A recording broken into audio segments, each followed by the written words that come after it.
আমার আম্মা বোনেরা মন দিয়ে শুনেন, ইসলাম এত সহজে আসে না গো। আল্লাহ নবী যখন বললেন কে আছো বাবা মাল দাও, জালিমরা ইসলামের উপরে আঘাত করার জন্য তারা গোপনে তৈরি প্রস্তুত নিচ্ছে। হযরতে জিবরাইল আমাকে জানিয়ে দিয়ে গেছে এই লড়াই যারা ইসলামের পক্ষে সহযোগিতা করবে আল্লাহ তাদেরকে জমিন আসমানের মতো বড় বড় জান্নাত দেবে। এই যুবকেরা তরুণেরা সাহাবাদের মধ্যে থেকে যার যা রয়েছে আল্লাহ নবীর কদমে দিতে লেগেছে। ওই সময় ওমর ফারুক হুজুর বিশাল বড় একটা পুটলি নিয়ে চলে এসেছে আল্লাহ নবীর কদমে দেবে বলে। অপর দিকে সিদ্দিক আকবর একটা ছোট পুটলি নিয়ে এসেছে আল্লাহ নবীর কদমে দেবে বলে। আল্লাহ নবী সাহাবাদের মালগুলোকে দেখতে লেগেছে। দেখতে দেখতে আবু বকর সিদ্দিকের পুটলি খানা যখন খুলেছে, খুলে মাল দেখতে দেখতে বলতে লেগেছে হে আবু বকর ঘরে কি রেখে এসেছো? ওই সময় সিদ্দিক আকবর বলেছিলেন ইয়া রাসূলুল্লাহ হাবিবাল্লাহ, আমি আমার ঘরে এবং ঘরওয়ালাদের জন্য পরিবার সন্তানদের জন্য আমার ঘরেতে আল্লাহ ও রাসূলকে রেখে দিয়েছি। অর্থাৎ যা ছিল সব নিয়ে এসে রাসূলুল্লাহর কদমে দিয়ে দিয়েছে। এই রকম সময়েতে এক মহিলা চলে এলো, আল্লাহ নবীর দরবারে সালাম দিল। ওই মহিলার কোলে একটা ছোট বাচ্চা রয়েছে। আমার আম্মা জানেরা, আজ আমি আপনি কি করছি মায়েরা, আপনাদের সন্তান হয়ে আপনাদেরকে একটু মেসেজ দিচ্ছি, মন দিয়ে শুনে। আমার বোনেরা, আপনাদের ভাই হয়ে আপনাদেরকে বলছি একটু শোনো, দুনিয়া থেকে একটু শিক্ষা না এমন ভয়ানক দিন আসবে এই সমাজের হাজারো পশুরা আপনাদেরকে লুচে লুচে খাবে। এই দুনিয়া ভিডিও বানাবে, তামাশা দেখবে, আপনাদের ইজ্জত বাঁচাবার জন্য কাউকে পাবেন না।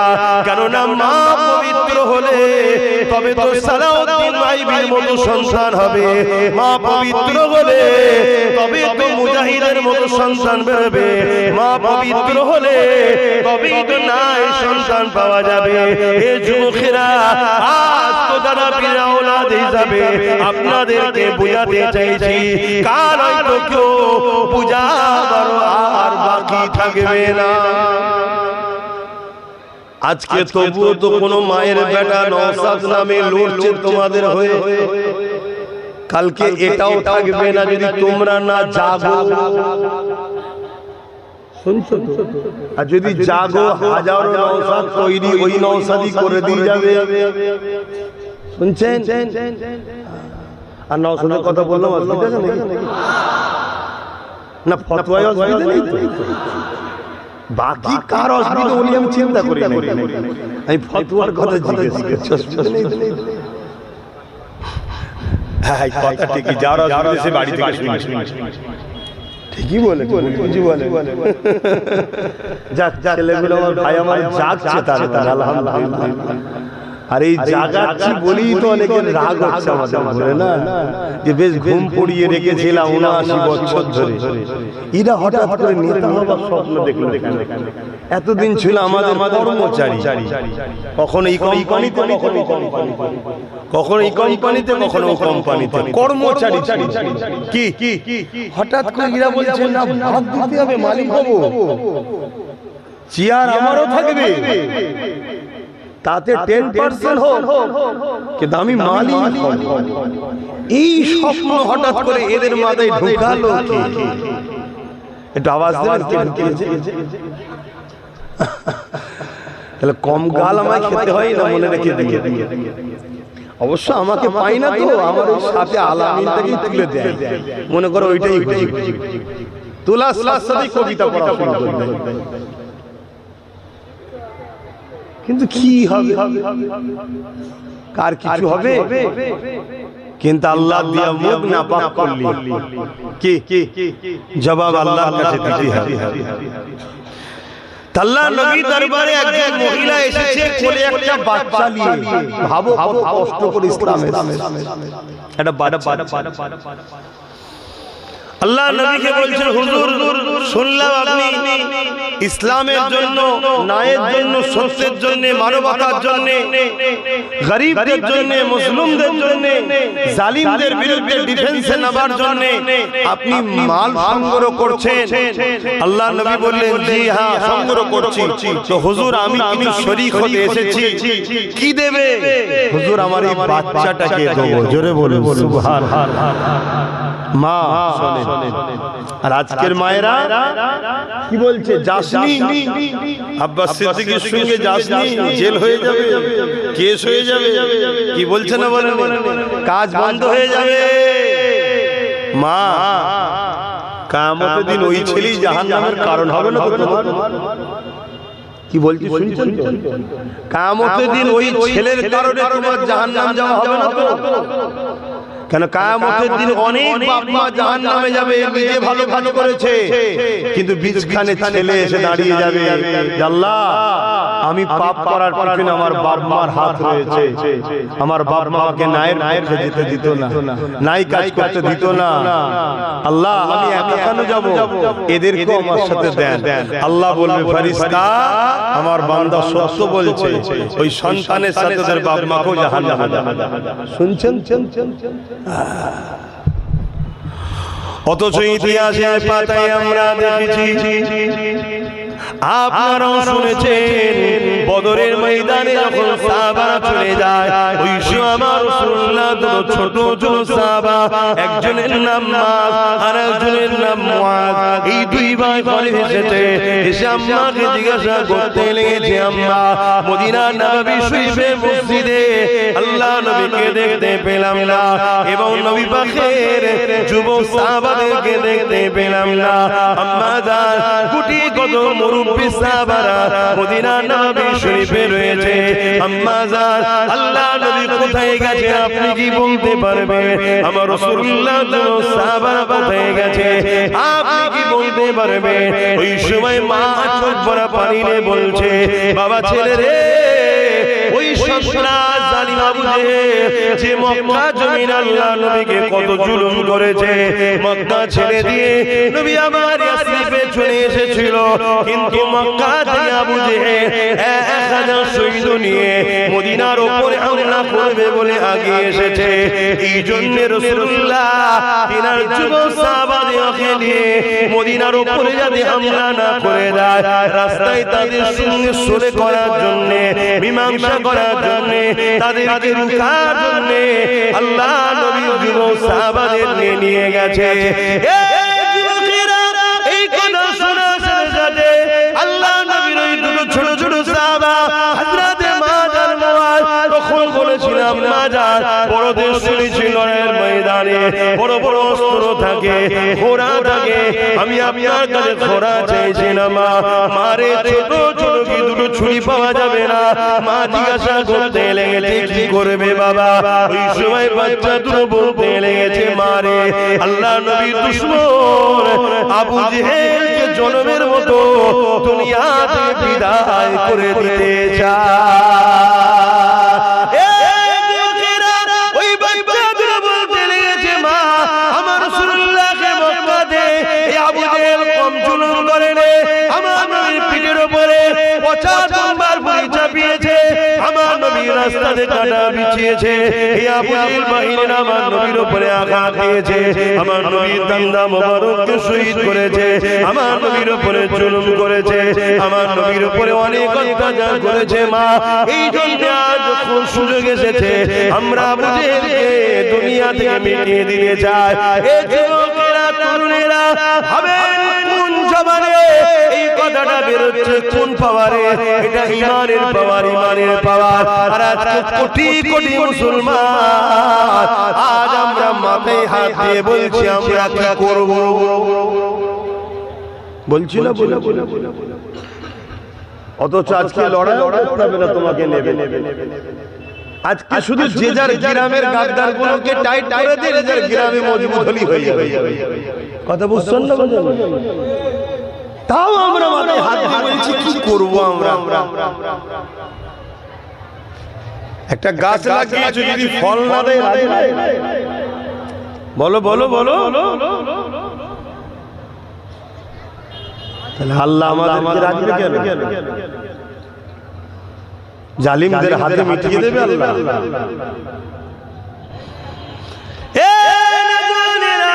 তোমার আমার মায়ের মতো সেই সাবিয়া ছিলেন না গো।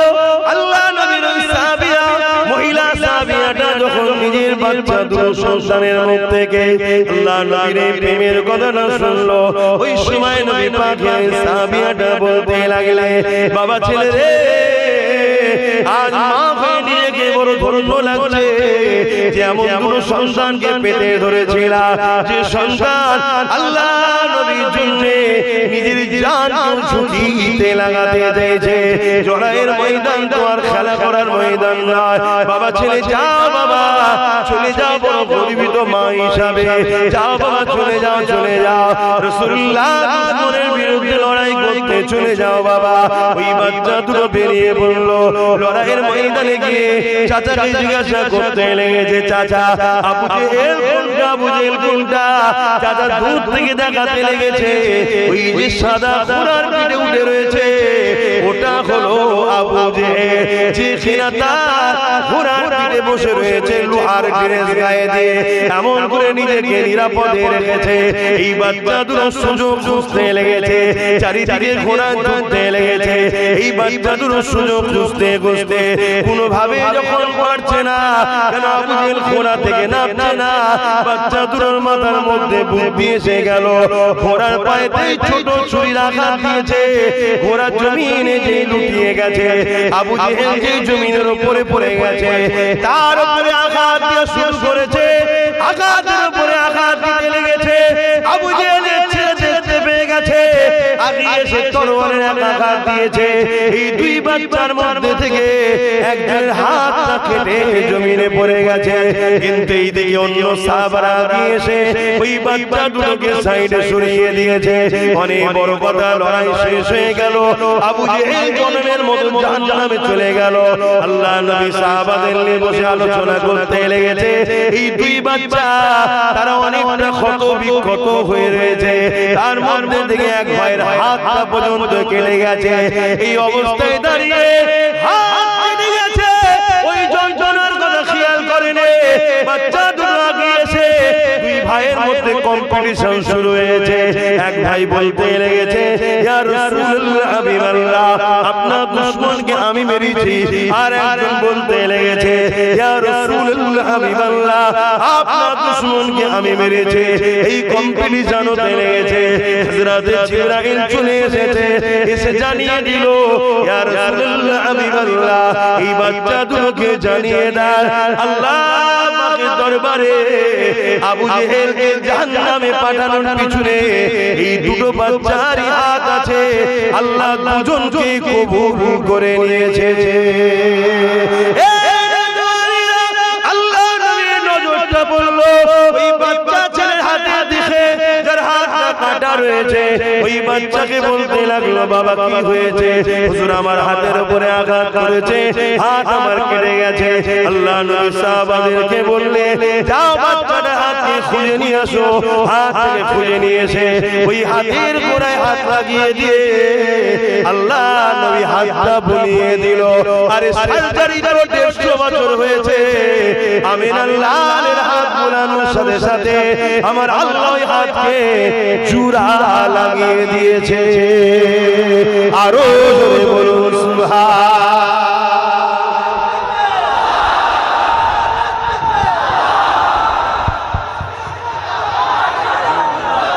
ভাইরা, এখন কারো মনে হতে পারে যে ঈশা ওয়াজ করছে কেন, ঈশা ওয়াজ করছে কেন? আমি জানিয়ে দিই, ইসলাম কখনো কোন ধর্মের বিরুদ্ধে লড়াই করেন। টোটাল ইসলামের ইতিহাসে একজনকেও দেখাতে পারলে যা শাস্তি দেবে মেনে নেবে। ইসলাম সর্বসময় লড়াই করেছে সন্ত্রাস ও জালিমদের বিরুদ্ধে।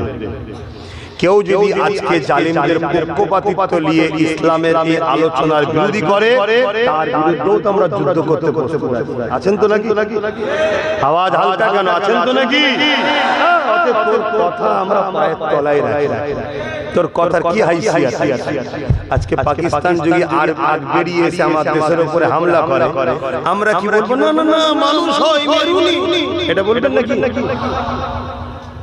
আমরা দখল করব, মেরে পাট করে ব্যান্ডিল করে পাঠিয়ে কি বলবো না? বলবো এটা যদি বলতে না পারে সেটা দেশদ্রোহী গাদ্দার দোষ, ঠিক না বেটা?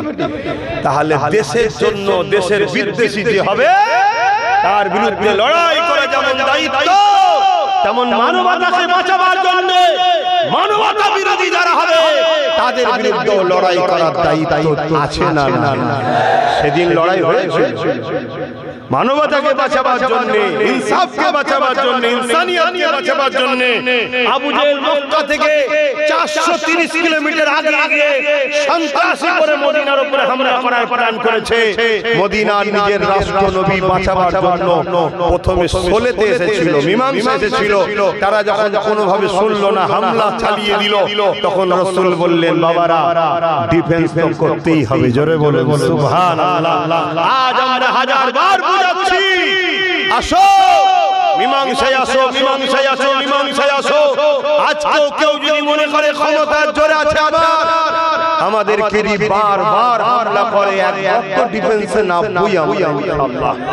কি নামতে হবে না? হবে না? যেদিন নামবো সেদিন আজকের ফেরাউনের আওলাদদের বুঝিয়ে দেব। যেদিন নামবো আজকের নমরুদের উত্তরসূরিদেরকে বুঝিয়ে দেব। যেদিন নামবো আজকের হতভাগা আকবরদের চেলা আকবরের গুণদের বুঝিয়ে দেব। যেমন আমার বাংলায় একটা আকবরের গুণ আছে, জানেন? সেদিন আকবর ক্ষমতার জোরে কোরআন মিটাবার জন্য দিলে ইলাহি লিখেছিল, দিনে ইলাহি। আর আজকে আকবরের গুণ লিখতে তো পারেন, অত ক্ষমতা হয়তো নেই, কাল দেখাতেও পারে, জানি না। তার আগের ক্ষমতার দড়ি আমরা কেটে দেবো ইনশাআল্লাহ। তো সেই জায়গায় একটু বলছে কোরআন মিটে যাবে, উন্নয়ন মিটবে, বলেছে না? বলে না? হ্যাঁ, এটা আকবরের গুণ। আকবরকে জানেন? আরে মুগলে আজম আমার ভারতে আকবর ছিল, জানেন তো নাকি? হ্যাঁ, একই লাইনের কথা বলছে, দেখেছেন তো? ও কোরআন মিটাবে বলে দিনে ইলাহি লিখেছিল, আর এই কোরআন মিটে যাবে, উন্নতি মিটবে না বলছে। শুনছেন তো নাকি? আর এই কথা শুনে কোন মুসলমানের আবার রাগ হবে না তোমার উপরে? যদি রাগ হয় মাফ করবেন, আমার সন্দেহ হয় ও হয়তো আমাদের ঘরে এসেছে কিন্তু প্রোটেকশন আমাদের না। আমার ডাউট হচ্ছে কেন মুসলমান যত খারাপই হোক কোরআনের বিরুদ্ধে দাঁড়াতে পারে, ঠিক না? বেটি হতে পারে হালকা বয়সে গুনাহ করেছে, সিনেমা দেখেছে, যাত্রায় গেছে, ফাংশনে গেছে, মদ খেয়েছে, জেনা করে ফেলেছে, হাজারো পাপ করেছে, আমি স্বীকার করছি, হালকা বয়সে হয়ে গেছে। কিন্তু মুসলমানের খুন কোরআনের বিরুদ্ধে যেতে এটা বাস্তব কথা, কিন্তু ঠিক না? বেটি কোন মাতালকেও যদি যে বলা হয় পুরো মদ খেট করে একদম ভোর, হয়তো শুয়ে পাও দিকে বলছে আমি এখন বর্তমান ডোনাল্ড ট্রাম্প, হয়তো এই খবর দেখতেছে, তাকেও যদি বলা হয় এই কোরআনটা রাতে রাতে 2 গ্লাস মদ দেয়া হবে, সে মনে ওই অবস্থায় উঠে দাঁড়িয়ে মুখে লাথি মারবে। আমি কি ভুল বলছি? কারণ ও ভুল খাচ্ছে ঠিকই, কিন্তু ও মুসলমানের খুন তার প্রমাণ দিচ্ছে। আর কখনো যদি কারো সামনে বলা হয় কোরআন মিটে যাবে, কেউ বলে এ শয়তান জাহান্নামের কুকুরকে শাস্তি রে, আরেকটা কুকুর জাহান্নামে, এরপরও যদি কোনো মুসলমান বলে না এই কথা বলা উচিত হয়নি, তাহলে জানতে হবে বাপ সন্দেহের ব্যাপার আছে। আমি বাকিটা বেশি খুলে বলছি না, আশা করছি আপনারা জ্ঞানী জ্ঞানী মানুষ, অন্য কিছু না বুঝলেও এটা ভালো। কি অসুবিধা ছিল? সে জেলার সাহেবই হোক না কেন রে বাবা, এই ক্যাটাগরিতে ধরে লাও। আল্লাহর কোরআন বলছে যে আমার হাবিবের বিরোধী হবে, যে আমার হাবিবের বিদ্বেষী হবে তার সম্বন্ধে কোরআন সূরা কালামে বলে দিয়েছে নুতফায়ে হারাম। শুনছেন তো? হ্যাঁ, তাহলে অত টেনশন করছো কেন? আহা, কত কষ্ট করে এসেছে ইসলাম। হ্যাঁ, আমার মা, আমার বোনেরা একটু বোঝে, পুরুষ যদি ইনকাম হারাম করে নিয়ে আসে নারীদেরকে খাওয়া, তারপরও কিয়ামতের দিন পুরুষকে আল্লাহ ধরবে, নারীকে ধরবে না। এটা সিস্টেম। কারণ নারী হলো পুরুষের অধীনস্থ, সে বাপ হোক, ছেলে হোক আর স্বামী হোক, ইনকামের জিম্মেদারি হলো পুরুষের। নারী হলো বিবাহের আগে হলো শাহজাদি, বিবাহের পরে রানী, বয়স হলে রাজমাতা। তার সম্মান আল্লাহ এত দিয়েছে, সে বসে বসে খাবে। শুনছেন তো নাকি? কিন্তু ইনকামের জিম্মেদারি কার মাথায়? পুরুষে এসে ভ্যান চালিয়ে আনবি না মুঠে গিরে করবি, কি কষ্ট করে করবি, খাবার দায়িত্ব তোর। এবার পুরুষ যদি হালাল না খাইয়ে হারাম খাওয়ায়, নারী আল্লাহ কিয়ামতের দিন ধরবে না, ওর স্বামীকে, ওর ছেলেকে, ওর বাপকে ধরবে আল্লাহ। কিন্তু আমার মা বোনেরা, হারাম যে খায় তার দোয়া কবুল হয় না। আজকে বড় প্ল্যান করে আমাদের দোয়া যদি এদিক ওদিক হয়ে যেত, মায়েদের দোয়াটা তো কবুল হতো। বড় প্ল্যান করে শয়তানরা দেখুন সামান্য 1000-1500 টাকা মদ বিক্রি করাতে দিল, খা, এটা তোর ইনকাম, এটা কার ইনকাম? তার মানে ওই জায়গাটা শেষ করে দিল।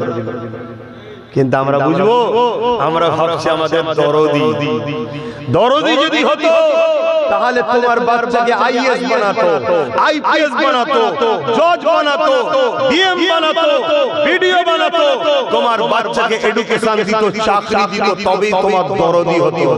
ভিক্ষা কখনো দরদিরা দেয় না, ভিক্ষা যে দেয় যায় সে তোমার দুশমন ছাড়া অন্য কিছু নয়।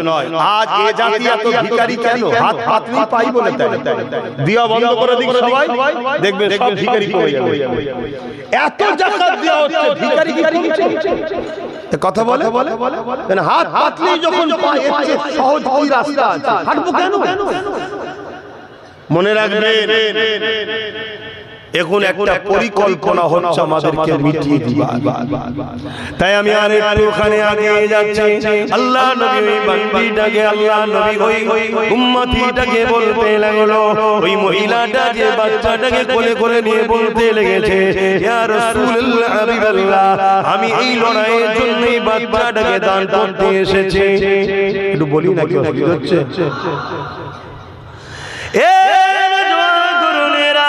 আল্লাহ নবী তখন বললেন, মা, এই লড়াইয়ের ময়দানে এই বাচ্চাটাকে নিয়ে আমি কি করব মা?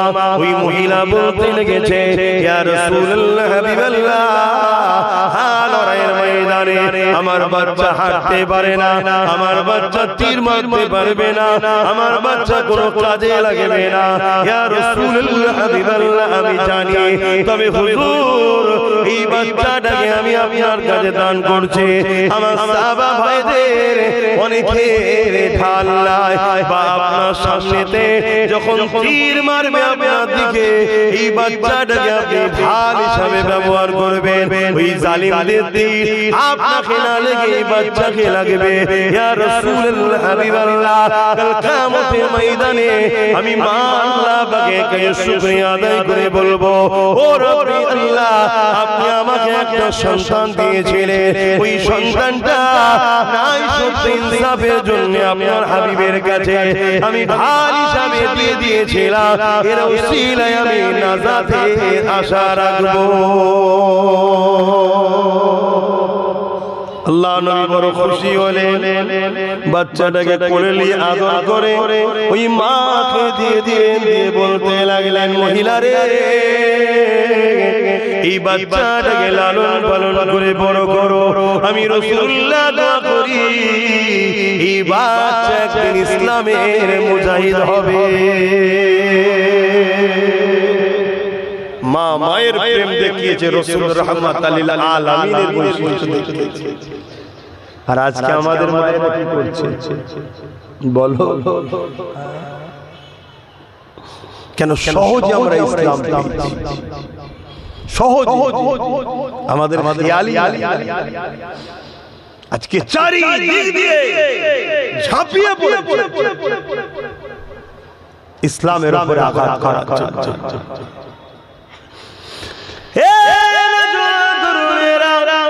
এই দুনিয়া কার জন্য চিরস্থায়ী নয়, মনে রাখবেন আল্লাহ দিনের ইবাদতের মালিক হলেন আল্লাহ। দুনিয়া যতই শক্তিশালী দেখাক না কেন, যুগে যুগে ইসলামের উপরে আঘাত যারা করেছে আমার আল্লাহ পাক তাদের জন্য দুটো ফয়সালা করেছে। হয় তার নাম নিশানাকে মিটিয়ে দিয়েছে নমরুদের মতো, ফেরাউনের মতো, সাদ্দাদের মতো, আবু জেহেল উতবা সাইবার মতো, ইজিদের মতো, হিটলারের মতো, চিঙ্গিস খানের মতো, এমন করে বুশের মতো আল্লাহ তাদেরকে মিটিয়ে দিয়েছে। বাবার দেশের হতভাগা আকবরের মতো মিটিয়ে দিয়েছে।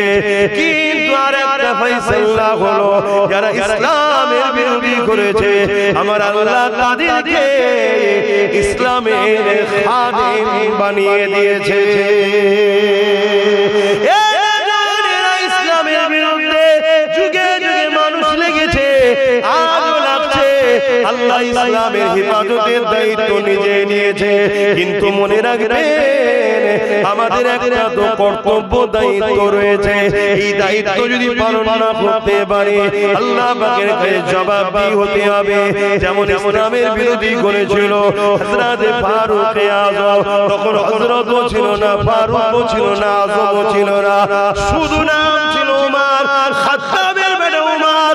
কিন্তু আমি এইভাবে বলতে পারবো না, আল্লাহ তাকে বিশাল শানওয়ালা করেছে হযরত উমর ফারুক হিসেবে বলবো। তিনি একদিন আবু জেহেলকে নাকে ডাকলো, ডেকে বলতে লেগেছে উমর রে, আর মুহাম্মদ সাল্লাল্লাহু আলাইহি ওয়াসাল্লামের দিকে মানুষ দলে দলে দলে দলে বাড়তে লেগেছে। আজ মুহাম্মদ রাসূলুল্লাহর দিকে 39 জন ইমানের কলেমা পড়ে মুহাম্মদ রাসূলের দিকে চলে গেছে, তার দলের দিকে মানুষ যেতে লেগেছে। আমাদের ভয় হচ্ছে মুহাম্মদকে রুখা না যায়, তাহলে আমাদের সাম্রাজ্য মিটে যাবে। আমরা যে মানুষের মধ্যে ত্রাস তৈরি করেছি, আমরা যে মানুষের মধ্যে আতঙ্ক তৈরি করেছি, আমরা যে মানুষের মধ্যে রাজত্ব কায়েম করেছে, এটা মিটে যেতে পারে মুহাম্মদ রাসূলকে রুখা না যায়। আমি আবু জেহেল মনে করি এই উমর এই কাজ তুমি ছাড়া অন্য কেউ পারবে না। কেন আল্লাহ উমর ফারুককে এত ক্ষমতা দিয়েছিলেন। 25 বছর যখন বয়স ছিল, ওনার মোকাবেলায় দাঁড়াবার মতো কারো কোনো ক্ষমতা ছিল না। আবু জেহেল উমর ফারুককে বোঝাতে লাগলো। ওই সময় উমর ফারুককে আবু জেহেল বলতে লাগলো 200 লাল উট দিয়ে ঘোড়া দেওয়া হবে, ইত্যাদি ইত্যাদি অনেক ধন দৌলত দেওয়া হবে। এই দিয়া দিবি কাজটা আজকে নতুন নয়, যেমন আজকে চলছে। কাউকে বলছে গাড়ি দেওয়া হবে, আলো দেওয়া হবে, গাড়ি বাড়ি দেওয়া হবে, চলছে তো নাকি? সেই দিনও চলতো, এটা নতুন নয়, যুগে যুগে চলে আসে। আর এটাই তো ঈমান পরীক্ষা। কেউ বিক্রি হচ্ছে আর কেউ জানকে বাজি লাগিয়ে লড়ে যাচ্ছে, এটাই হচ্ছে ব্যাপার। কাউকে মন্ত্রীর অফার দেওয়া হচ্ছে, 150 কোটি টাকার অফার দেওয়া হচ্ছে, সে বলছে না আমি গাদ্দারের খাতায় নাম লেখাতে পারবো না, আর আমার আল্লাহর কাছে মুখ দেখাতে। এটা ঈমান। আবার কেউ বিক্রি হয়ে গেছে, কি করে? আবু জেহেল উমর ফারুককে অনেক কিছু দিবে বলে উমর ফারুক রাজি হয়ে গেল। ঘোড়ার পিঠে উঠে তরোয়ালকে উলঙ্গ বার করে ফেললো। মিয়াম থেকে তরোয়ালকে বার করে রওনা দিয়ে যাচ্ছে। রাস্তাতে এক ব্যক্তির সঙ্গে দেখা হয়। তিনি বলতে লেগেছে উমর এত দ্রুত কোথায় যেতে লেগেছো? হযরত উমর ফারুক বলতে লেগেছে আমি আল্লাহর বেটা মুহাম্মদ সাল্লাল্লাহু আলাইহি ওয়াসাল্লাম ঘর থেকে কল্লাকে জুদা করতে যাচ্ছে। কেন যাচ্ছ, কি করেছে? তিনি তো কাউকে কখনো আঘাত দেয় না, কারো সম্পদ মেরে নেয় না, কারো সঙ্গে ঝগড়া করে না, কারো সঙ্গে মিথ্যাচার করে না, কারো ক্ষতি চাই না, উপরন্তু তিনি শান্তির কথা বলে, মানবতার কথা বলে, ইনসাফের কথা বলে, ইনসানিয়াতের কথা বলে, প্রেমের কথা বলে, নারীদের অধিকারের কথা বলে, খোদার্থকে খানা খাওয়াতে বলে, বস্ত্রহীনকে বস্ত্র দিতে বলে, প্রেমের কথা বলে, মানব বন্ধনের কথা বলে, ঐক্যের কথা বলে। হে ওমর, কেন তাকে মারতে যাচ্ছ? ওমর বলছো তো কথা জানি না, আজকে যাব আমি শুনছি নাকি 39 জন তার হাতে হাত দিয়েছে, 40 আর হতে দেব না। কালকে সূর্য উঠবে, মুহাম্মদ রাসূল আর উঠবে না। হায় হায় হায় হায়, কি কথা! এ যুবকেরা তরুণেরা ওই সময় ওই পথচারী মানুষ বলতে লেগেছে, হে ওমর, মুহাম্মদ রাসূলের কাছে যাবার আগে তুমি তোমার বোন বুনাইয়ের কাছে আগে যাও। কেন যাব? তোমার বোন বুনাই ঈমানের কালেমা পড়ে মুহাম্মাদের দলে চলে গেছে। আরো জোরে বলুন সুবহান। তো অনেক বড় কথা, ওইদিকে আমি যাচ্ছি না। তোমার ফারুক হুজুর কি বলছে? 39 থেকে 40 দেব না। এদিকে আমার আল্লাহ বলে, ফেরেশতা রে, উমরকে রুকুনি, উমরকে যেতে দাও। উমর বলেছে 39 থেকে 40 হতে দেবে না, আর আমি আল্লাহ উমরকে 40 নম্বর মুসলমান বানাবো।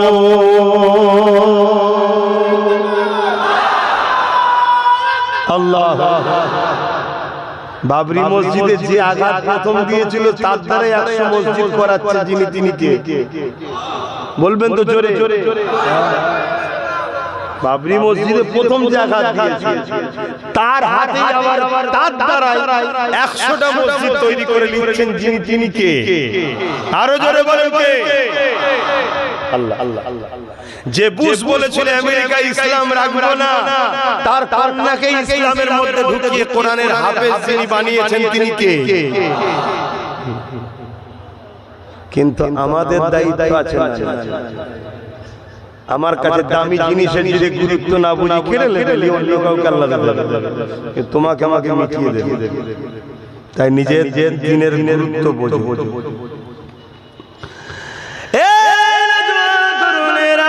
হযরত ওমর ফারুক রাদিয়াল্লাহু তাআলা এমন সময় তিনি রওনা দিয়ে দিলেন। ওমর ফারুক হুজুর যাওয়ার পরে আমার রাসূলুল্লাহ যে ঘরের মধ্যে রয়েছে, এই ঘরে দরজার করে আঘাত দিল। ঘরের মধ্যে 39 জন সাহাবাদের নিয়ে আল্লাহ নবী দ্বীনের মেসেজ শোনাচ্ছে, দ্বীনের কথা শেখাতে লেগেছে। ওমর ফারুক দরজার করে আঘাত দিয়েছে, ভেতর থেকে এক সাহাবী আওয়াজ দিয়ে বলছে, কে? বাইরে থেকে উমর আওয়াজ দিচ্ছে, খাত্তাবের বেটা উমর এসেছি, দরজা খোলো। সাহাবাদের মধ্যে মুখোমুখি তাকাতাকি হচ্ছে, আমাদের আর বাঁচা যাবে না। এত পাওয়ার ছিল, এত ক্ষমতা। আল্লাহ নবী চাচা যান হযরত হামজা রাদিয়াল্লাহু তাআলা তার কয়েকদিন আগে নবীর হাতে হাত দিয়ে ঈমানের কালেমা পড়েছিল। তিনিও ছিলেন মক্কার সুপার পাওয়ারদের মধ্যে একজন। তখন তিনি ওই মজলিসে বসে রয়েছে, তিনি বলতে লাগলেন, ইয়া রাসূলুল্লাহ, হাবিবাল্লাহ, হুজুর আপনি আমাকে ইজাজত দেন, উমর যদি পাকামো করে আমি হামজা খুনসা কমতি নয়, হুজুরকে আমি ছাড়ব না, আপনি আমাকে ইজাজত দেন। আল্লাহ নবী মুচকি হাসলেন, কেন? কানেকশন তো নবীর সাথে আল্লাহর, বাকি তো কেউ জানে না। নবী আমার ইরাদা করে আল্লাহকে বলেছিলেন, ও রব্বে আল্লাহ, দুজনের মধ্যে একজনকে ইসলামের মধ্যে যদি আপনি এনে দেন আমাদের জন্য বড় উপকার হবে। এক আবু জেহেল, না হয় খাত্তাবের বেটা উমর। আমার আল্লাহ দোয়া নবীর দোয়া উমারের কপালে কবুল করে নিয়েছে। এটা রাসূলুল্লাহ বুঝতে পেরে গেছে। এই নবী বলতে লাগলেন, আমার সাহাবারা দরজা খুলে দাও, দেরি করো না গো, উমারকে আসতে দাও, উমারকে আসতে দাও। উমারের জন্য দরজা খুলে দেওয়া হলো। উমার আগে আগে আসে, পিছনে হযরত হামজা নবী পাকের চাচা দাঁড়িয়ে গেছে। দাঁড়িয়ে গিয়ে বলছে, উমার মনে রেখে দিও, আমি হামজাও কমতি নয়, তুমিও যদি পালোয়ান হও আমিও কোনো কমতি নয়। উমার যদি খারাপ ব্যবহার করো তোমাকে কিন্তু ছেড়ে দেওয়া হবে না। উমারের চোখ চলো চলো, আল্লাহ নবী বলে চাচা যান, উমারের রাস্তা আটকাবেন না, উমারকে আসতে দেন। হযরত উমার আগে চলে এলেন রাসূলুল্লাহর একেবারে কাছে। নবী পাক উমারের জামার খোঁড় ধরে টান দিলেন। হুজুর বসে পড়লেন। বসে পড়ার পরে আল্লাহ নবী শুধু বলতে লাগলেন, হে উমার এখনো কি সময় হয়নি আল্লাহ ও রাসূলের দিকে ফিরে আসা? যেই বলেছে উমারের চোখ দিয়ে পানি গড়াতে লেগেছে। ইয়া রাসূলুল্লাহ, ইয়া হাবিবাল্লাহ, হুজুর আপনি আমাকে ক্ষমা করে দেন, আমি উমারের তরোয়াল নিয়ে বেরিয়েছিলাম আপনার দর থেকে কল্লাকে আলাদা করব বলে, কিন্তু আজকে উমার আপনার কদমে একটু জায়গা চাইছে।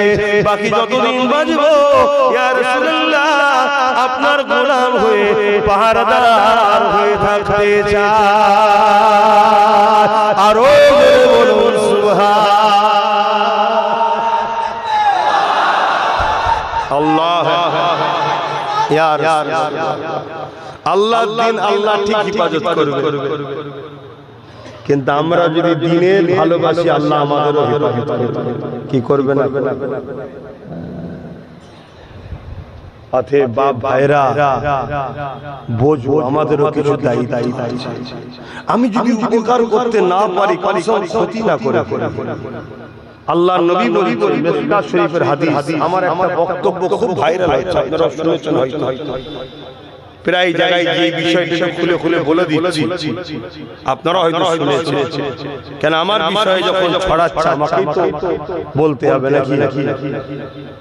একটা প্রচার করা হচ্ছে, কি একটা ছোট্ট ক্লিপ, আবার ওই বক্তব্যটাকে কোন একজন মুরব্বির সাথে সেটিং করে, বয়োজ্যেষ্ঠ বুজুর্গের সাথে সেটিং করে।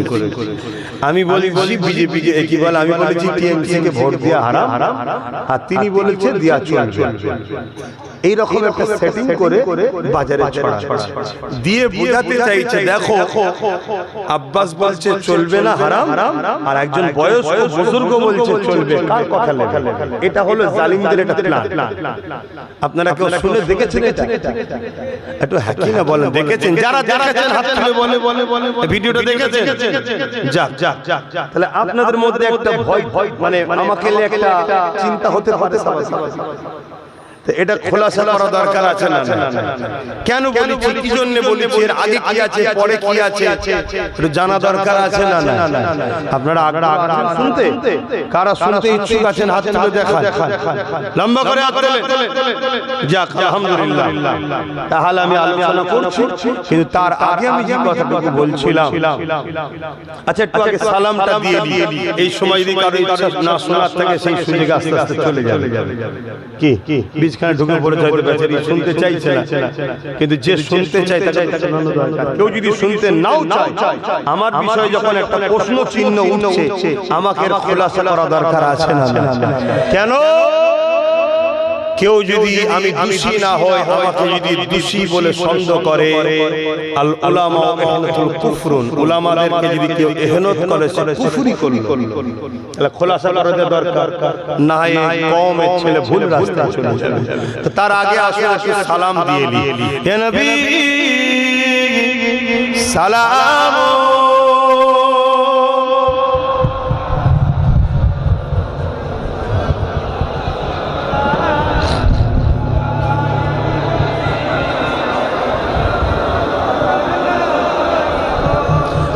ইয়া আল্লাহ আলাইহি।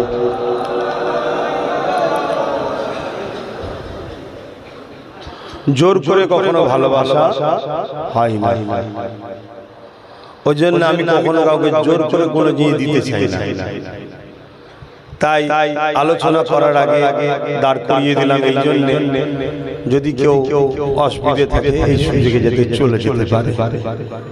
এটা কি ভুল করলাম? কেন জোর করে মানুষকে দিকি লাভ, ঠিক না? আসে সকলে প্রাণ খুলে উচ্চ আওয়াজে দয়ার নবীর উপরে সালাত ও সালাম পাঠ করবে। ইয়া নবী সালাম, ইয়া রাসূল, ইয়া হাবিব সালাম, সালাওয়াতুল্লাহ।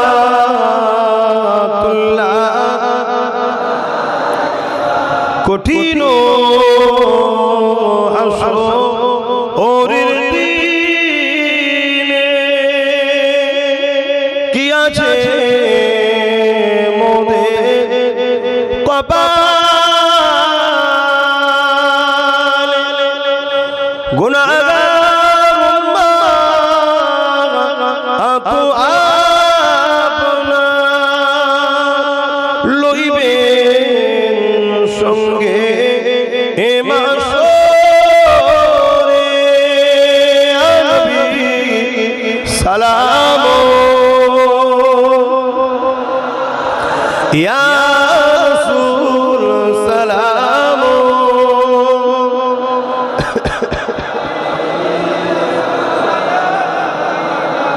সালাম। জিবরাইল দিলে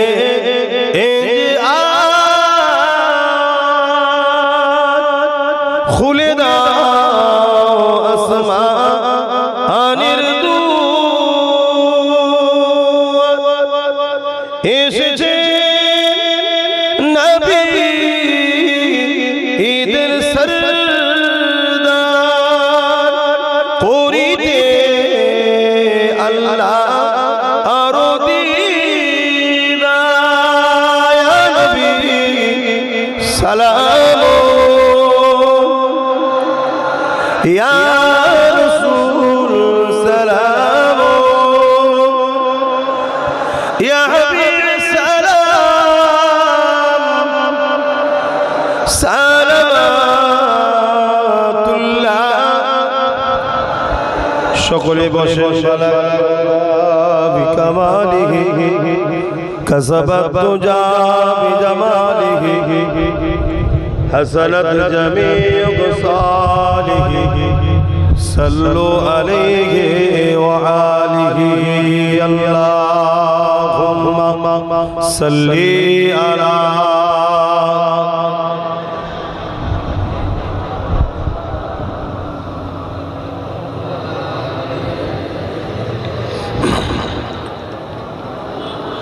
আমার বাপ জানেরা। আরেকটা কাজ আমার কমিটি বলছে, কি বলছে বলেন? এই ভাইটা ভালো বলছে, বাকি গুলো হ্যাঁ করার নাকি দাও দাও, দেরি করছে কেন? পকেট হাত ধরে একটু ধরে দিও, যাচ্ছে চল যাও।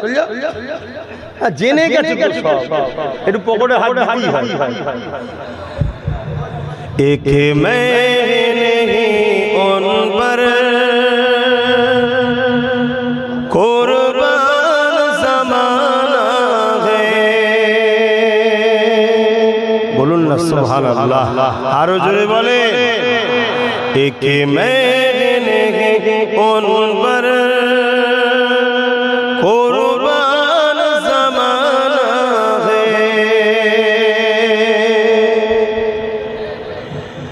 एक मैं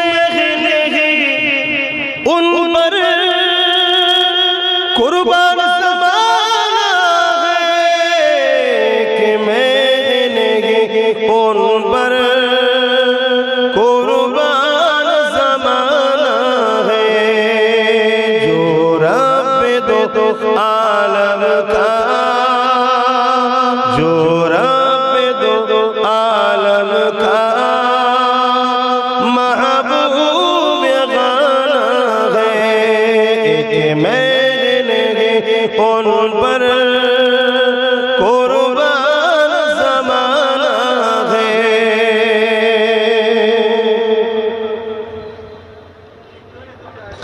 कल पुल से जिसने हमें खुद ही पार लगाना है, कल पुल से जिसने हमें खुद ही पार लगाना है, जघरा को बाबा है, हसनैन का नाना है, जघरा को बाबा है, हसनैन का नाना है।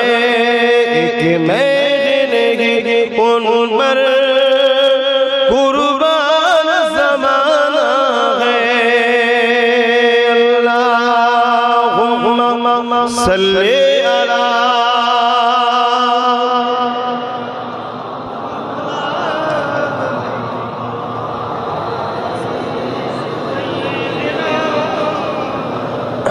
আমার বাপ জানেরা ভাইরা,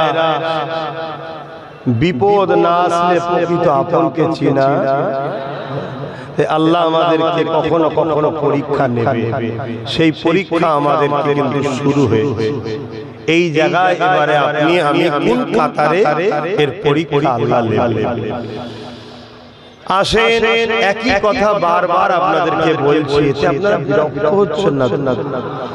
আমি প্রায় ভাবি যে 8 বছর ধরে মানুষকে বোঝাচ্ছি, আবার নতুন করে বলার কি দরকার? হয়তো মানুষ বিরক্ত হচ্ছে, কিন্তু জানি না মাইক উঠার পরে আল্লাহ আমায় বলিয়ে নেয়।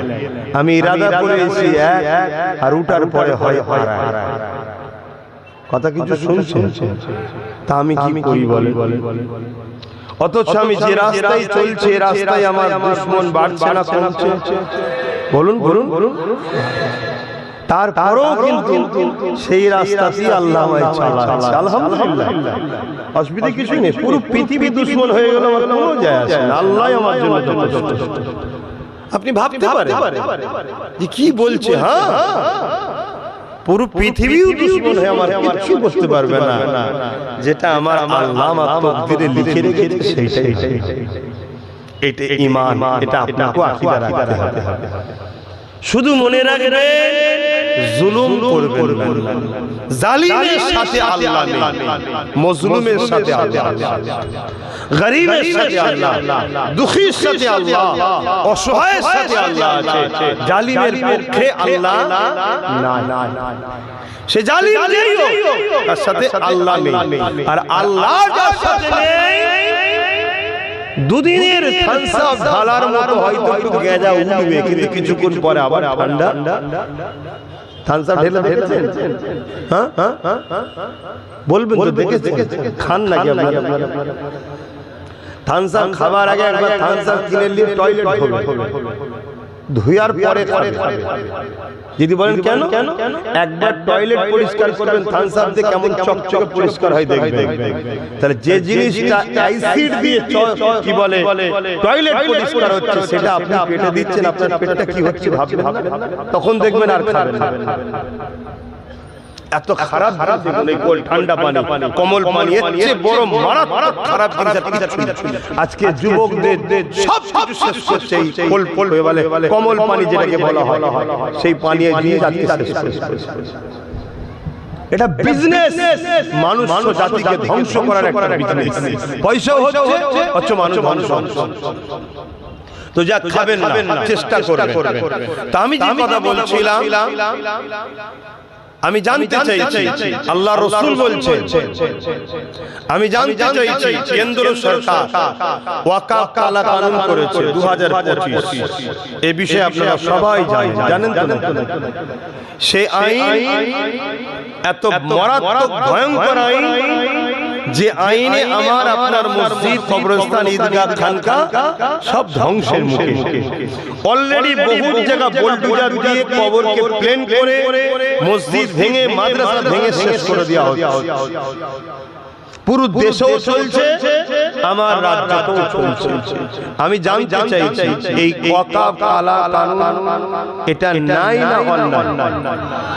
সংবিধানের পক্ষে না বিরুদ্ধে, ইসলামের পক্ষে না বিরুদ্ধে, ইসলামের বিরুদ্ধে যদি কোনো শক্তি লাগে সেই শক্তিকে আপনি যদি সহযোগিতা করেন তাহলে আপনি ইসলামের পক্ষে না বিরুদ্ধে। এই কালা কানুন তৈরি হয়েছে, আর সেই কানুনকে যদি আমার রাজ্য সরকার সাপোর্ট করে নেয়, অ্যাকসেপ্ট করে, আমার রাজ্য সরকারও ইসলামের পক্ষে না বিরুদ্ধে। আওয়াজ দিয়ে বলবেন আল্লাহ বুঝা করেন তো, তাহলে হক কথা জবান খুলে বলবেন। এমনও হতে পারে আল্লাহ জবান দিয়েও অনেকের জবান কেড়ে নিয়েছে, এ সমাজে ঘটে না ঘটে? অতএব আর কি করতে বসেনি, আর পেটে জ্বালাতে এসেছি। খুব ভালো করে বোঝেন, হাতের 5টা আঙ্গুল যেমন সমান নয়, পরিবারের 5টা ছেলেও সমান নয়। মুরগির পেটে অনেক কটা ডিম দেওয়া হয়, সব কটা বাচ্চা হয় না, একটা দুটো ঘোলা হয়ে যায়। কথা বুঝে আসছে তো না? তো সেই জায়গাতে কেন্দ্র সরকারও যেটা করছে সংবিধান বিরোধী এবং ইসলাম বিরোধী, আর সেই সংবিধান ও ইসলাম বিরোধী আইনকে আমার রাজ্য সরকার যখন সাপোর্ট করে তাহলে সেও ইসলাম বিরোধী সংবিধান বিরোধী, ঠিক তো নাকি? এবারে রাজ্য সরকার তার ভাইপোকে বাঁচাবার জন্য আমার মসজিদকে বলি দেবে, আমার মাদ্রাসাকে কুরবানি করবে, ওটা আমরা মেনে নেব কেন? ঠিক তো নাকি? এটা আমরা মানতে যাব। কারকে বাঁচাবার জন্য আর আমার মসজিদ মাদ্রাসাকে কুরবানি দেবে, এটা মেনে নেওয়া যেতে পারে? তাহলে রাসূল পাক সাল্লাল্লাহু আলাইহি ওয়াসাল্লামের হাদিস, মুসলিম শরীফ কিতাবের নাম, হাদিসের কিতাবের নাম মুসলিম শরীফ, এতগুলো ক্যামেরা রেকর্ড হচ্ছে। আমি কয়েক জায়গায় চ্যালেঞ্জ দিয়েছি, আমার যদি কথা ভুল হয় তাহলে শাসক তো তোমাদের পক্ষে আছে, পুলিশও তোমাদের সাথে আছে, তা বলে সবাই নয়, কিছু মানবতা প্রেমী পুলিশ আছে, তাদেরকে শ্রদ্ধা সম্মান করা এটা নাগরিক হিসেবে দায়িত্ব করি। তো যাই হোক, পাওয়ার তখন তোমাদের হাতে। তোমাদের অনেক মুফতি মাওলানা বক্তা ভাড়াটিয়া আছে নাকি? এই টাট্টু ঘোড়া ঘোড়াকে নিয়ে আসো না ব্রিগেডের ময়দানে, আব্বাস সিদ্দিকী যাবে, একটা বাহাস হবে। আব্বাস সিদ্দিকী যদি ভুল বলে থাকে, পাওয়ার তোমার হাতে ধরে ফাঁসিতে ঝুলিয়ে দেবে। ঠিক আছে? আল্লাহু আকবার, আল্লাহু আকবার। আর যদি আব্বাস সিদ্দিকী ঠিক হয়, তাহলে ওই ময়দানে কতগুলো ভাড়াটিয়া টাট্টু ঘোড়া আছে, জনগণ কমসে কম একটু চিনে যাবে যে এই মৌলভী সাহেব গুলো দালাল। জানা দরকার আছে না? না। তো ভাইরা, আমার বক্তব্য ছিল কি? আমার বক্তব্য ছিল রাসূল পাক সাল্লাল্লাহু আলাইহি ওয়াসাল্লামের হাদিস মুসলিম শরীফের, আল্লাহর নবী বলেছেন অন্যায় দেখলে হাত দিয়ে রুখে দাও। অন্যায় দেখলে মসজিদ মাদ্রাসাকে মিটাবেটা নাই না? তাহলে যে মিটাতে চাইছে রাসূলের হাদিস, হাত দিয়ে রোকো। যদি হাতে ক্ষমতা না থাকে মুখ দিয়ে প্রতিবাদ করো, যদি মুখে প্রতিবাদ করার ক্ষমতা না থাকে অন্তর থেকে ঘৃণা করে দূরে সরে যাও। তা না করে কোন ইমানদার যদি বিজেপিকে ভোট দেয় তার ঈমান থাকবে? কেন ভোট দিয়ে মানে সাপোর্ট করা, অর্থাৎ তাকে শক্তিশালী করছো, সে আরো ক্ষমতায় এসে মুসলিম মাদ্রাসা ভাঙো, তাই তো নাকি? তার ঈমান থাকবে না। এটা রাসূলুল্লাহর হাদিসটা আমি মানুষকে বুঝিয়েছি, এটা প্রথম বলি। তারপর বলেছি ওই সরকারের আইনকে যে সাথ দেবে, ওই সরকারের যে সহযোগিতা করবে, তাহলে সেও সেই ক্যাটাগরিতে পড়ছে না? পড়ে। এবং অলরেডি আমাদের রাজ্য সরকার দুর্গাপুরে বোল্ডুজার দিয়ে মাদ্রাসা ভেঙেছে না ভাঙে না? অলরেডি আমাদের রাজ্য সরকার বলেছে কোরআন শেষ হয়ে যাবে, আমাদের উন্নয়ন শেষ হবে না? বলেছি না? বলেছে না? বলেন। তাহলে এইগুলো নাই না? রাসূল বলছে হাত দিয়ে রাখো, যদি হাত দিয়ে রুখতে না পারো মুখ দিয়ে প্রতিবাদ করো, যদি মুখ দিয়ে না পারো অন্তর থেকে ঘৃণা করো। তা না করে কোন মুসলমান যদি তাকে ভোট দেয়, সে মুসলমানের কি ঈমান থাকবে? এই কথাটা আমি বলেছি। বলার পরে আরো বলেছি যে রাজ্য সরকার সেইটা করা সাহস দেখিয়েছে যেটা কেন্দ্র সরকার দেখায়নি। কেন কেন্দ্র সরকার হলো আমাদের প্রকাশ্য দুশমন, তাই তো নাকি? এই দুশমন নয়, বন্ধু নাকি? বলুন দুশমন না দুশমন না? হ্যাঁ দুশমন। দেশের মাথায় বসে দেশের জনগণ তার শিক্ষা, স্বাস্থ্য, কর্মসংস্থান, দেশের কি করে সার্বভৌমত্ব নিরাপদে থাকবে তা দেখার তার উপযুক্ত নয়, শুধু টার্গেট করছে বিশেষ বিশেষ গরিব অসহায়দের মধ্যে থেকে মানুষকে এবং বিশেষ করে মুসলমান ইসলামকে টার্গেট করেছে না। তাহলে তাকে প্রকাশ্য চিনি, সে যদি আমাদের কিছু দেয় আমরা কিন্তু খাবার আগে একবার ভাব হারা দিচ্ছে কিছু থাকতে পারে, কেন চিনি। কিন্তু আমাদের রাজ্য সরকার দীঘাতে মন্দির করে তার প্রসাদ রেশনের মাধ্যম দিয়ে আমাদেরকে খাওয়াবার প্ল্যান করেছে না করে? তাহলে আমাদেরকে মুশরিক যে বানাতে চায় সে ঠিক করছে না অন্যায়? তা অন্যায়কে হাত দিয়ে রুখা দরকার আছে না? হাত যদি না পারে মরিদের প্রতিবাদের দরকার আছে না? তা যদি না পারে অন্তর থেকে ঘৃণার দরকার আছে না? তা না করে যদি ভোট দিই তার ঈমান আছে? আমি এইটা বুঝিয়েছি, বুঝাবার পরে আবার বলি, যদি তোমরা মনে করো যে একে দরকার, তাহলে একে প্রথম ক্ষমা চাইতে বলো। কি বলেছি? একে ক্ষমা চাইতে বলো যে আমার ওখানে বলা ভুল হয়েছে। এখন কেউ যদি বলে ও সিএম, ও ক্ষমা চাইবে কেন? তো সিএম কে আমার জুতোর তলায় রাখি আমি। শুনছেন তো নাকি? আমার ধর্মের উপরে যে আঘাত দেয় সে সিএম হোক আর পিএম হোক, জুতোর তলায় রাখি তাকে। তোর কাছে সম্মানিত হতে পারে, এই অধিকার তাকে কে দিয়েছে? আমার ধর্মের উপরে আঘাত দেবে, সে মানে আলাদা বিষয়, আঘাত দেওয়ার অধিকার তার নেই। সে মনে করতে পারে যে আমার হাতে সব রয়েছে বলে আমি যা পূজা করলাম। আরে রাত্রিরে বুকের ব্যথা হবে, বুকটা ধরে দাঁড়ে দাঁড়া আসার আগে চোখ চেয়ে রয়ে যাবে, অন্য জায়গাতে জানে চলে যাবে। কথা বুঝে আসছে না? এই জিন্দেগির উপরে মায়া করো না, এই জিন্দেগিটাই হলো ধোঁকা।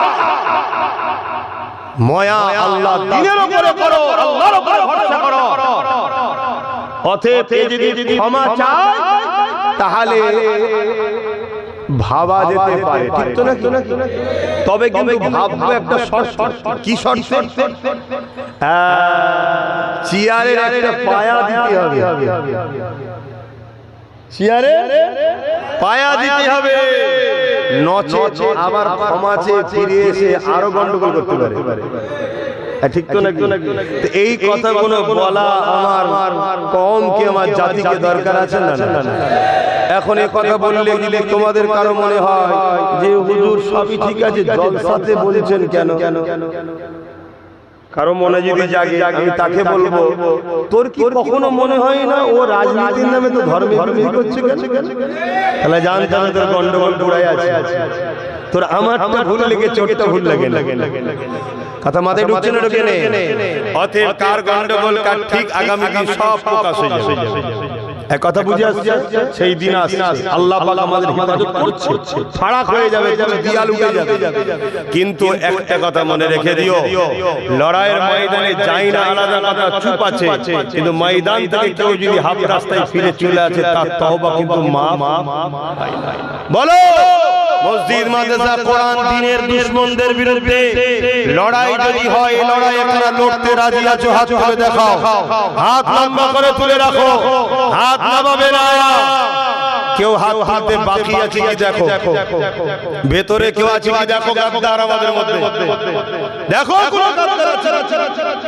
হাত নামাও। কেন গাদ্দার চেনা দরকার? অসুবিধা হচ্ছে নাকি? আমি কি আমার ঘর বাঁচাবার জন্য লড়াই করছি? তো ভাইরা, কেউ যদি নিজের কবর নিজে করতে চায় আমার কোনো অসুবিধা নেই।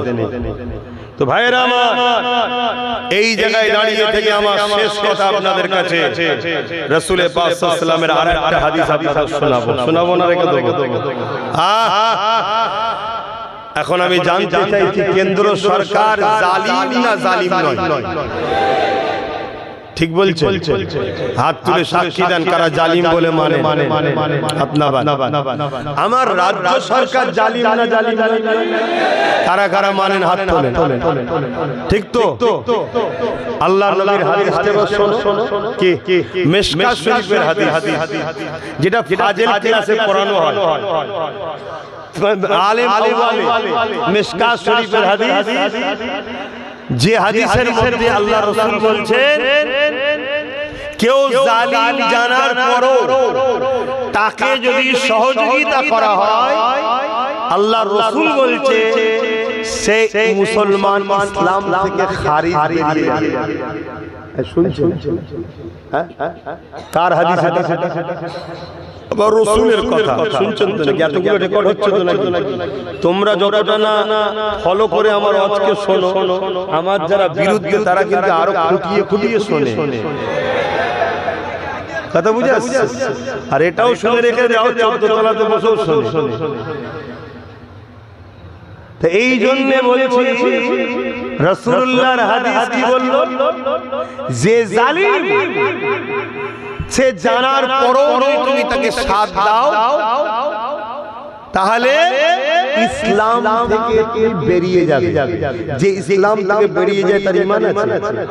তাহলে একটু আগেই তোমরা স্বীকার করছো কেন্দ্র সরকারও জালিম, রাজ্য সরকারও জালিম। জালিমকে জানার পরে যদি কেউ ভোট দেয় সে মুসলমান, ইসলামে থাকবে? আশপাশে যদি কেউ এখনো এই জালিমদের দল করে, আগামী দিন তাকে মুসলমান বলে মানা যাবে? এরাই হলো সমাজের মধ্যে গাদ্দার মুনাফিক। এই গাদ্দার মুনাফিকদের জন্য বারবার মসজিদে আকসা আমাদের হাতে ফসকেছে। এই গাদ্দারদের জন্য বাবরি গেছে। এই গাদ্দারদের জন্য আজকে আমাদের ছেলেপুলেদের চাকরি বাকরি টাকা পয়সা সব চলে গেছে। এই গাদ্দারদের জন্য আজকে আমাদের কথা মাথায় ঢুকছে। এটা কে বলবে না বলবে আমার দেখার দরকার নেই। আমি আমার ডিউটি পালন করছি। কেন জন্মেছি একদিন, মরবো একদিন। কবে মরবো? আল্লাহ যদি আমার এখন 1 বছর হায়াত রাখে আর সবাই যদি মিলে মনে করে কালকে তুলে দেবে, পারবে? এই আওয়াজ দিয়ে বলছনি কেন?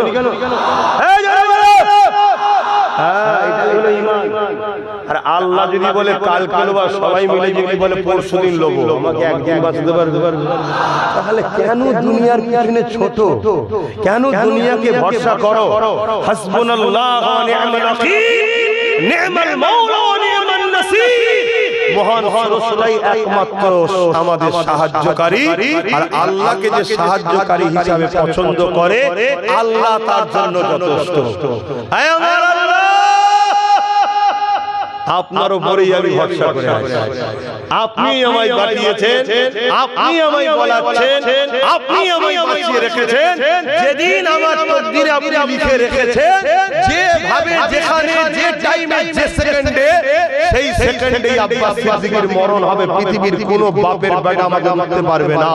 আর যদি আমার হায়াত থেকে 1 সেকেন্ডের জন্য কেউ আগেও নিতে, জোরে বলো, এই মওতকে কখনো ভয় করবে না।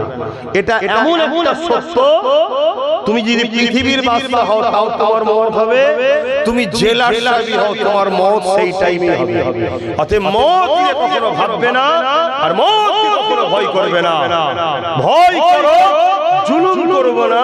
কেন? জুলুমের সাথে আল্লাহ লড়াই করে। জালিমদের বিরুদ্ধে আল্লাহ, জানেন তো নাকি? জালিমদের বিরুদ্ধে রাসূলুল্লাহ। তা আমরা জালিমদের পক্ষে থাকবো না বিরুদ্ধে? এই জোরে বলো। তাহলে কেন্দ্র সরকার ও রাজ্য সরকারের বিরুদ্ধে কারা থাকবেন? হাত তোলেন। কথা ঠিক তো নাকি? না খুব টেনশনে পড়ে গেলে? আপনারা যে আব্বাস সিদ্দিকীর জলসা কেন শুনতে এলো? যা কিছু ভাগে পেয়েছিলাম সব বেকার হয়ে গেল। হ্যাঁ, তা জানা কোন জাহান্নামে যাবে সাতটা আছে, যেখানে খুঁজে চলে যা।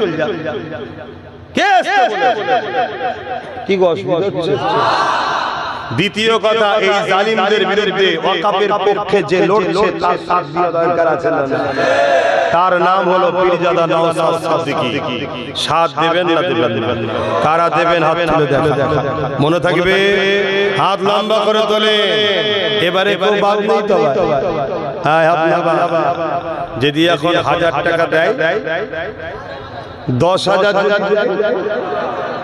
হ্যাঁ শোনো তাহলে তোমাকে আমি একটা কথা বলি, শোনো। এটা বলেছে এই কিছুদিন আগে বিহারে ভোট হলো। বিহারে ভোটেতে একটা বোন মাথায় হাত, একটা কোমরে হাত, একটা খুব নাচছে ভাজপার মিটিং এ, মানে বিজেপি খুব নাচছে। তার তলাতেই কিছুক্ষণ পরে ছবি এসছে, হাউ হাউ করে কাঁদছে।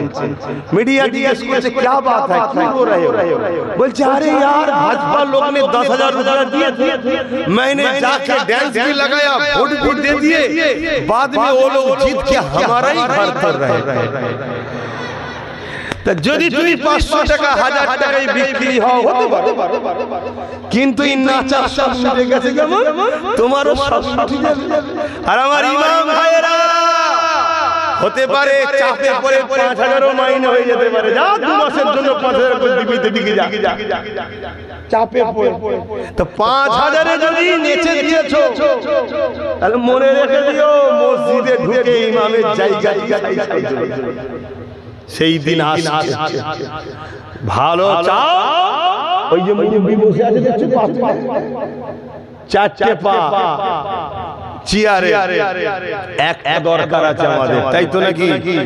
এখন আবার কারো মধ্যে হচ্ছে না তো এরকম জলসাই ডাইরেক্ট হচ্ছে, আর লজ্জা করে কিছু লাভ নেই, সব গালমাল মিটে গেছে, আর লজ্জা করে কোনো ব্যাপার নেই। এখন আর কেউ বলতে পারবে না হুজুর ছেলে সব বলবে কেন, সব এখন মিলামিলি হয়ে গেছে, কাতার ভাগ হয়ে গেছে। কি হয়েছে না? তুমি যদি এই ক্ষমতার পাওয়ারে কলমের জোরে মসজিদ মাদ্রাসার বিরোধী করো, চাকরি বাকরির কথা না ভেবে, তাহলে আমারও দায়িত্ব, তুমি আমার ধর্মে যখন হাত দিয়েছো আমার উচিত তোমার রাজনীতিতে হাত দেওয়া। তবেই তো তুমি জানবে যে হুজুর মানুষই সব কি করছে।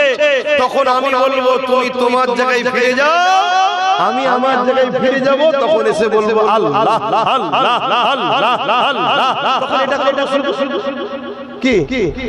আর তুমি আমার পাতের মাছের মাথাটা তুলে নিয়েছো, আমি তো তোমার থালি করে নেব, কারণ আমাদের পাওয়ারে সবাই টিকে আছে বাংলায়, ঠিক না বেটি? একটা দেখছিলাম কোন মুরব্বিকে প্রশ্ন করেছে যে অনেকে বলছে যে দিল্লি চলে যাও, বলছে বিগত অনেকে অনেক কিছু বলেছিল, এমন দিয়েছে আর খুঁজে পাওয়া যাচ্ছে না, একে এমন মারবো জীবনে খুঁজে পাওয়া যাবে।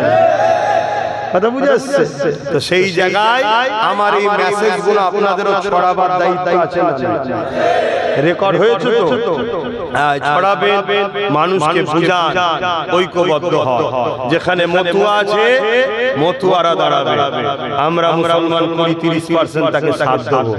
যেখানে আদিবাসী ভাইয়েরা আছে আদিবাসী ভাইয়েরা দাঁড়াবে, আমরা করি 30% মুসলমান ওখানে আছে সাথ দেবো। আমরা যেখানে দলিত আছে এসসি এসটি আছে তারা দাঁড়াবে, আমরা মুসলমান তাকে সাথ দেবো। যেখানে আমরা মুসলমান 50% আছি আমরা দাঁড়াবো, তারা আমাদেরকে সাথ দেবে। এইভাবে গরিবদের এক হওয়া দরকার আছে না? বন্ধুত্ব করুন এসটিদের সাথে, এসসিদের সাথে, দলিত আদিবাসীদের সঙ্গে বন্ধুত্ব করুন, তাদেরকে বুঝান ভাই ভোটের সময়ে তুমি ভাই হও, ভোট মিটে গেলে তোমাকে অছুত বলা হয়। কথা বুঝে আসছে? এবং প্রত্যেকটা দপ্তর প্রত্যেকটা জায়গায় যারা এই এসসি এসটি ওবিসি আদিবাসী মতুয়া আছে মুসলিম আছে সবাইকে বিপদে আমরা আছি, আমাদের সবাইকে ঐক্যবদ্ধ হওয়া দরকার আছে না? তো যাক, আমি এই জায়গায় কথা শেষ করলাম। এখন শেষ কথা, আপনারা আমার কথাতে ভাষাতে ব্যবহারে কেউ কষ্ট পাননি তো? তাহলে ব্রিকেট যদি করি কি খবর পেলে যাবেন? আবার এমন হতে পারে আমার ব্রিকেটকে ফিকে করার জন্য আগে দোকানকে ব্রিকেট করেও দিতে পারে, কিন্তু আমি এতটুকু জানি ইমানদার ইমানদারের জায়গায় যাবে, মুনাফিক মুনাফিকের জায়গায় যাবে, জালিম জালিম জালিমের জায়গায় যাবে, তাই তো নাকি? ঠিক বলছি তো? তবে একটু খোঁজ খবর রাখবেন।